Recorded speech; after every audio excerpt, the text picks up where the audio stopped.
સંસ્કૃતિથી પ્રસિદ્ધ જામનગરમાં દરેક ધાર્મિક તહેવારો હર્ષોલ્લાસ સાથે ઉજવવામાં આવે છે। આજે મંગળવાર અને હનુમાન જન્મોત્સવ હોય જામનગરના અનેકવિધ મંદિરોમાં ભગવાન હનુમાનજીને વિવિધ પ્રકારના શણગાર કરવામાં આવ્યા હતા। જામનગરના વિશ્વ પ્રસિદ્ધ બાલા હનુમાન સંકીર્તન મંદિરે મોટી સંખ્યામાં હનુમાન ભક્તો દર્શન માટે ઉમટી પડ્યા હતા।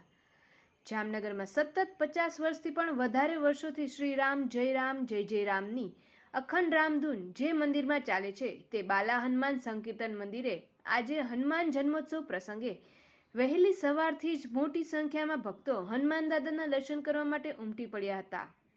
ઉલ્લેખનીય છે કે દિવસ રાત યુદ્ધ, સુનામી, વાવાઝોડું અનેક સંજોગોમાં પણ સતત રામધૂન ચાલુ રહેવાને લઈને ગિનીસ બુક ઓફ વર્લ્ડ રેકોર્ડમાં પણ આ મંદિરનું 2 વખત નામ આવી ચૂક્યું છે। દેશ વિદેશમાં પ્રસિદ્ધ બાલા હનુમાન મંદિરમાં આજે હનુમાન જયંતિ પર અન્નકૂટ અને આરતી સહિતના ધાર્મિક કાર્યક્રમો યોજવામાં આવ્યા છે। जय श्री राम। बाला हनुमान जी महाराज की जय।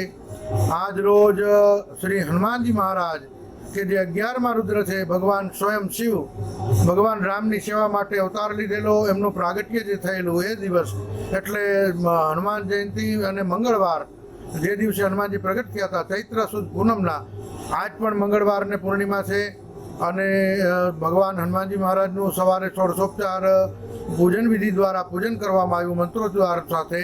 ત્યારબાદ ભગવાનની જન્મોત્સવની આરતી કરવામાં આવી અને સાયંકાળે પણ ભગવાનની આરતી થશે અને હજારો ભક્તોએ દર્શનનો લાભ લીધો છે। અને પરમ પૂજ્ય સદગુરુદેવ શ્રી પ્રેમ ભિક્ષુજી મહારાજ કે જેમણે 1/8/1964ના જે રામધૂનનો પ્રારંભ કરેલો અવિરતપણે આજ 60 વર્ષ થયા ચાલુ છે અને એવું કહેવાય છે કે જ્યાં જ્યાં ભગવાન રામનું કીર્તન થાય યત્ર યત્ર રઘુનાથ કીર્તનમ તત્ર તત્ર કૃતમસ્તકાંજલિમ ત્યાં હનુમાનજી મહારાજ અવશ્ય બિરાજમાન હોય છે। અને વિશેષ કરીને કળિયુગમાં જો આ જીવને કલ્યાણની ઈચ્છા હોય તો ભગવાન નામનો આશ્રય લેવો એવું તમામ શાસ્ત્રોમાં વેદ પુરાણમાં પણ દર્શાવેલું છે। માટે પરમ પૂજ્ય સદગુરુદેવ શ્રી પ્રેમ ભિક્ષુજી મહારાજ કે જે અખંડ સંકીર્તન ચાલુ કરી અને એમને જે ચાલુ કરેલું તે જામનગર, દ્વારકા, પોરબંદર, જુનાગઢ, મહુવા, રાજકોટ આ બધા સેન્ટરોમાં પણ અખંડ ચાલુ છે અને એ ઉપરાંત પણ ઘણા એવા સ્થાન છે કે જ્યાં રોજના માટે થઈ અને 2 કલાક 5 કલાક માટે ભગવાનના નામનું કીર્તન થાય છે। તો ભક્તોને બધાને વિનંતી કે આવો ખૂબ ભગવાન નામનો લાભ લ્યો। બાલા હનુમાનજી મહારાજ અને સદગુરુદેવ શ્રી પ્રેમ ભિક્ષુજી મહારાજ જે અખંડ રામ નામ મહાયજ્ઞ પ્રારંભ કરી ગયેલા છે એની અંદર બધા આવી અને જે સમય મળે એ પ્રમાણે ભગવાન નામનો આશ્રય લ્યો। જય શ્રી આજે હનુમાન જયંતિના પાવન દિવસે અનોખી ભક્તિના દર્શન થયા હતા। એક ભક્તે તરીને દરિયો પાર કરી દર્શન કર્યા હતા।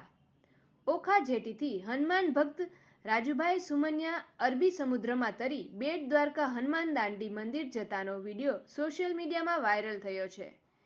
જેમાં દરિયામાં સતત 1.5 થી 2 કલાક તરણ કરી રાજુભાઈ હનુમાન દાંડી દર્શન કરવા પહોંચ્યા હતા। હનુમાનને પગે લાગવા સતત 6ઠી વખત પ્રયાણ કરી તેઓએ ઓખા દરિયામાં જમ્પ લગાવી તરતા જવાનું બીડું ઝડપ્યું હતું। લોકસભાની ચૂંટણી નજીક આવી રહી છે ત્યારે રાજકીય પક્ષો સજ્જ બની રહ્યા છે। તેની સાથોસાથ આચારસંહિતાના ચુસ્ત પાલન માટે વહીવટી તંત્રએ પણ કમર કસી છે। જામનગર શહેરમાં ચૂંટણી પંચ તેમજ પોલીસ વિભાગ દ્વારા સંયુક્ત રીતે જામનગરના મુખ્ય માર્ગો ઉપર વાહનોનું કડક ચેકિંગ હાથ ધરવામાં આવ્યું। ચૂંટણી પંચના સ્પષ્ટ આદેશ મુજબ કોઈ પણ પ્રકારની વધારે પ્રકારની રોકડ રકમની લેતી દેતી તેમજ ચૂંટણી સાહિત્ય અથવા તો સોનું કે અન્ય સામગ્રી ગેરકાયદેસર રીતે વહન કરવામાં આવતી હોય આ પ્રકારના વાહનોને ડિટેઇન કરી તેની પૂછપરછ કરવાની રહે છે। જે માટે થઈને વહીવટી તંત્ર દ્વારા ઉચ્ચ અધિકારીઓ અને પોલીસે શહેરમાં સઘન ચેકિંગ ઝુંબેશ હાથ ધરી હતી જેમાં શંકાસ્પદ વાહનોનું ચેકિંગ કરવામાં આવ્યું હતું। જામનગરમાં હનુમાન જન્મોત્સવ પ્રસંગે વિશ્વ હિન્દુ પરિષદ અને બજરંગ દળ તેમજ દુર્ગા વાહિની દ્વારા વિશાળ ભવ્ય શોભાયાત્રાનું આયોજન કરાયું હતું। જામનગર શહેરના જંગલેશ્વર મહાદેવ મંદિર પ્રદર્શન ગ્રાઉન્ડ તેમજ લાલ બંગલા સર્કલ, ટાઉન હોલ, બેરીગેટ, દીપક ટોકીઝ, ચાંદી બજાર વગેરે મુખ્ય માર્ગો પરથી પસાર થઈ આ શોભાયાત્રા બાલા હનુમાન મંદિર ખાતે સંપન્ન થઈ હતી।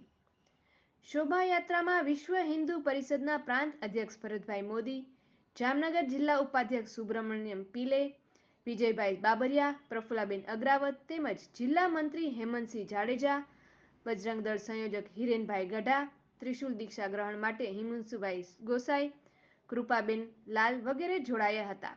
સમગ્ર શોભાયાત્રા દરમિયાન ધર્મપ્રેમી ભાઈ બહેનો વિશાળ સંખ્યામાં ઉપસ્થિત રહી હનુમાન જન્મોત્સવને ભારે હર્ષ ઉલ્લાસ સાથે ઉજવ્યો હતો. જય શ્રી રામ. મારું નામ રવિરાજસિંહ કિરીટસિંહ જાડેજા, બજરંગ દળ સૌરાષ્ટ્ર પ્રાંત સંયોજક તરીકેનું દાયિત્વ. આજરોજ જામનગર વિશ્વ હિન્દુ પરિષદ બજરંગ દળ દ્વારા હનુમાન જન્મોત્સવ નિમિત્તે બજરંગ દળ દ્વારા દર વર્ષ બલોપાસના દિન તરીકે ઉજવાય છે. તે નિમિત્તે જામનગરમાં બજરંગ દળ દ્વારા બાલા જંગલેશ્વર મહાદેવ મંદિરેથી ભવ્ય શોભાયાત્રાનું આયોજન તથા તે શોભાયાત્રામાં 101 કાર્યકર્તાએ ત્રિશુલ દીક્ષા ગ્રહણ કરેલ તથા આ કાર્યક્રમની અંદર રાજકીય આગેવાનો, ધાર્મિક સંસ્થાના આગેવાનો તથા હિન્દુ સમાજના દરેક વ્યક્તિઓ પૂરજોશમાં જોડાયા હતા. અને આ યાત્રા જંગલેશ્વર મહાદેવથી પ્રસ્થાન થઈ જામનગરના મુખ્ય માર્ગો પર પરિભ્રમણ કરી, જેમાં ચાંદી બજાર, બેડી નાકું અને તથા બાલા હનુમાન મંદિરે પૂર્ણ થશે. ત્યારબાદ ત્યાં આરતી અને પ્રસાદનો લાભ લેશે. અસ્તુ. જય શ્રી રામ.